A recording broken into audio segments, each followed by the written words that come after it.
गुरु कृपा से महापुरुषों के अनमोल बोल श्रवण करने वाले श्रोताओं, इस पूरे विश्व में अनेकों देश हैं, अलग अलग जातियां, अलग अलग धर्म, सबका रहना सहना, खाना पीना, रीति रिवाज सब अलग अलग हैं। लेकिन अगर आप किसी भी व्यक्ति को प्रश्न करें कि भाई आप सुख चाहती हैं या दुख चाहती हैं, तो उत्तर मिलेगा कि हम सुख चाहते, चाहे वो इंडिया का हो या इंग्लैंड का हो, हिंदू हो या मुसलमान हो, सिख हो, ईसाई हो, जैन हो, बौद्ध हो, पारसी हो, किसी भी जाति, वर्ग, देश, आयु का व्यक्ति हो, हर कोई जीवन को सुखमय, आनंदमय बनाना चाहता है। तो आज हम बात करेंगे कि जीवन को आनंदमय कैसे बनाएं। कल आपने सुना 3 प्रकार का जीवन होता है।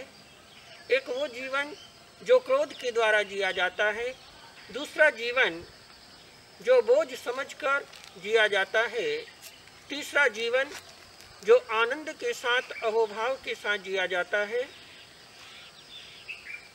प्रश्न हो सकता है कि महाराज, जीवन को आनंद में कैसे बनाएं, जीवन में अहोभाव को कैसे जगाएं। तो उसके लिए एक बहुत प्यारी सी घटना के साथ मैं अपनी बात को प्रारंभ कर रहा हूं। बहुत बड़े सेठ की दुकान पर प्रतिदिन एक व्यक्ति आया करता भीख मांगने के लिए। भिखारी भीख तो मांगता ही है, पर साथ में सीख भी बांटता है कि मेरे से सीखो, पिछले जन्मों में मैंने कोई अच्छा काम किया नहीं, किसी को अपने हाथ से कुछ दिया नहीं, तो आज मुझे भिखारी बनना पड़ा, मांगने वाला, लेने वाला बनना पड़ा।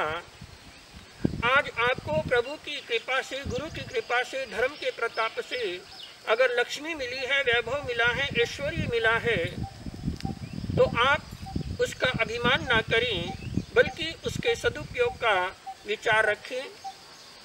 कई बार कुछ लोग प्रश्न कर देते हैं, महाराज आप कहते हो घर पे दुकान पे कोई भी आए, भूखा भिखारी, याचक मांगने वाला, किसी को खाली मत जाने दो, कुछ ना कुछ दे के भेजना चाहिए, भले ही 10 रुपये दें, 50 रुपये दें, 100 रुपये दें, जितनी जिसकी जो क्षमता हैसियत हो उसके अनुसार दें। लेकिन महाराज आप तो एक 4 दीवारी में रहती हैं, संसार की गति बड़ी विचित्र होती जा रही है। ये लोग 10-10 रुपया इकट्ठा करती हैं और शाम को शराब पी लेते हैं। वो पाप किसे लगेगा, वो दोष किसे लगेगा, कहीं ना कहीं उस दोष के भागी हम भी बनेंगे। मैं आपकी बात से कुछ हद तक सहमत हूँ। आप कहती हैं भिखारी को 10 रुपये देंगे तो आपको भी पाप लगेगा, दोष लगेगा। लेकिन मैं पूछना चाहता हूँ, आपके घर में जो 20,000 का, 50,000 का LCD आया, उसमें पाप होता है या पुण्य होता है, धर्म होता है या अधर्म होता है, आश्रव होता है या संवर होता है, बंद होता है कि निर्जरा होती है? क्या 24 घंटे ही संस्कार चैनल, आस्था चैनल, दिव्य चैनल और धार्मिक प्रोग्राम साधु संतों के, प्रभु भक्ति के ही चलती हैं, बाकी कुछ नहीं चलता? घरों में बड़े बुजुर्ग हों तो 1 घंटा कोई रामायण, कोई सत्संग, कोई कीर्तन, कोई पूजा आरती, नाम शब्द सुन लेती हैं। 23 घंटे तो क्या चलता है वो तो आप ही जाने और आपका परमात्मा जाने। तो 20,000 का, 50,000 का, और कई कई घरों में तो मैं देखता हूँ, बड़े शहरों में किसी के घर जाने का अवसर मिलता है तो 2-2 लाख की LCD होती हैं, होम थिएटर बनाया होता है। वहाँ पर आपको विचार नहीं आता कि पाप होगा या पुण्य होगा, और भिखारी को 10 रुपये देने हो तो आप 20 बार सोचते हैं। खैर, ये विषय अलग है, इस पे फिर कभी अपन चर्चा करेंगे। आज की जो बात है उसी बात पे आ रहा हूँ। हर रोज की तरह वो भिखारी आया है सेठ की दुकान पे प्रणाम किया, नमस्कार किया, हाथ फैलाए। सेठ ने गले में हाथ डाला, उसके हाथ पे रखा और मुट्ठी बंद की। भिखारी प्रणाम करके जाने को तैयार हुआ। सेठ ने कहा, भाई सुन। हाँ जी।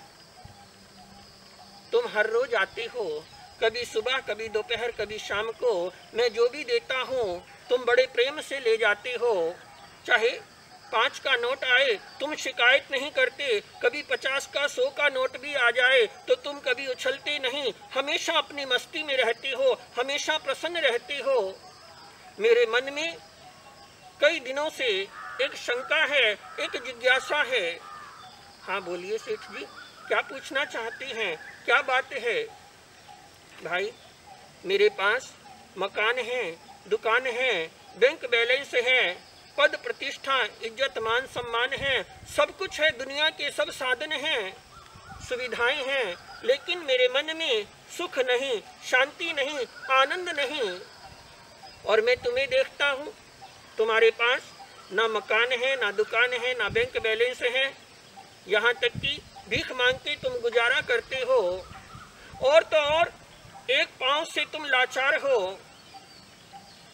फिर भी तुम्हारे चेहरे पे हमेशा एक आनंद का भाव रहता है, अहो भाव रहता है, खुशी और प्रसन्नता तुम्हारे चेहरे से टपकती है। उसका राज क्या है, रहस्य क्या है, वो मैं जानना चाहता हूँ।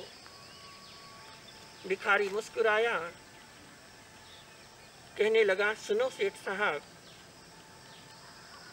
मैं परमात्मा को हमेशा धन्यवाद देता हूँ कि प्रभु तेरा लाख लाख शुक्र है, तूने मुझे लंगड़ा तो बनाया पर अंधा नहीं बनाया।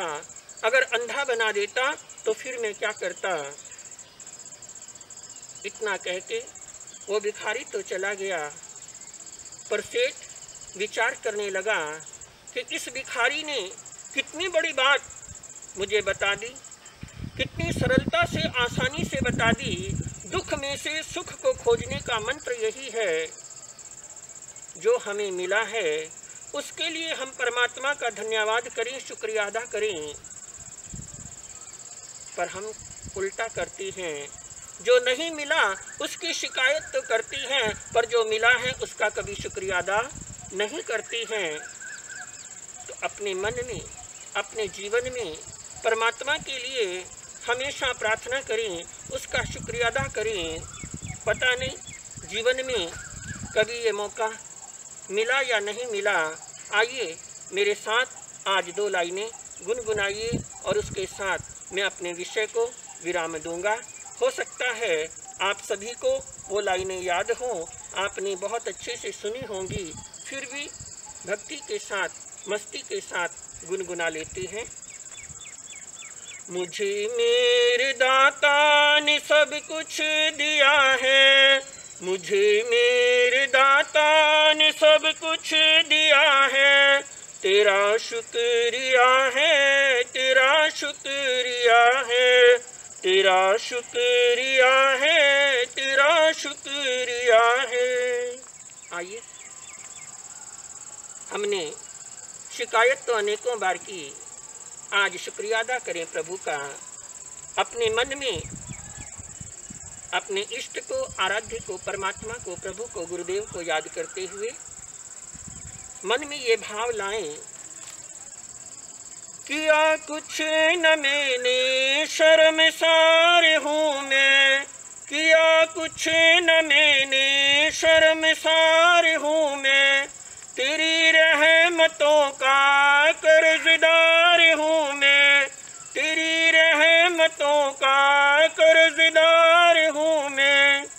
दिया कुछ न मैंने, लिया ही लिया है, दिया कुछ न मैंने, लिया ही लिया है, तेरा शुक्रिया है, तेरा शुक्रिया है। मुझे मेरे गुरुवर ने सब कुछ दिया है, मुझे मेरे गुरुवर ने सब कुछ दिया है, तेरा शुक्रिया है, तेरा शुक्रिया है, तेरा शुक्रिया है, तेरा शुक्रिया है। हर समय हम प्रभु का धन्यवाद करें, शुक्रिया अदा करें, तो आप देखेंगे कि शिकायतें हमारे जीवन से अपने आप दूर होती चली जाएंगी और हमारे जीवन में आनंद का अहोभाव प्रकट होने लगेगा। आपका जीवन, हम सभी का जीवन आनंदमय बने, अहोभाव के साथ जीवन में प्रसन्नता के फूल खिले। इन्हीं भावों के साथ मैं अपने विषय को विराम दे रहा हूँ और एक बार अंत में यही प्रेरणा है कि जीवन मिला है, इस जीवन को प्रभु का उपहार मान के जिए, एक अनमोल तोहफा, एक अमूल्य गिफ्ट मानकर जिए। जीवन को क्रोध के साथ, बोझ के साथ नहीं बल्कि आनंद के साथ जीने का प्रयास करें। जो जो आप प्रभु का धन्यवाद करेंगे, गुरुदेव का धन्यवाद करेंगे, इस प्रकृति और सृष्टि का धन्यवाद करेंगे, तो अपने आप जीवन में अहोभाव प्रकट होता जाएगा और आपका जीवन आनंदमय बनता जाएगा। इन्हीं शब्दों के साथ अपनी बात को आज पूर्ण कर रहा हूँ। ओम शांति, ओम शांति, ओम शांति।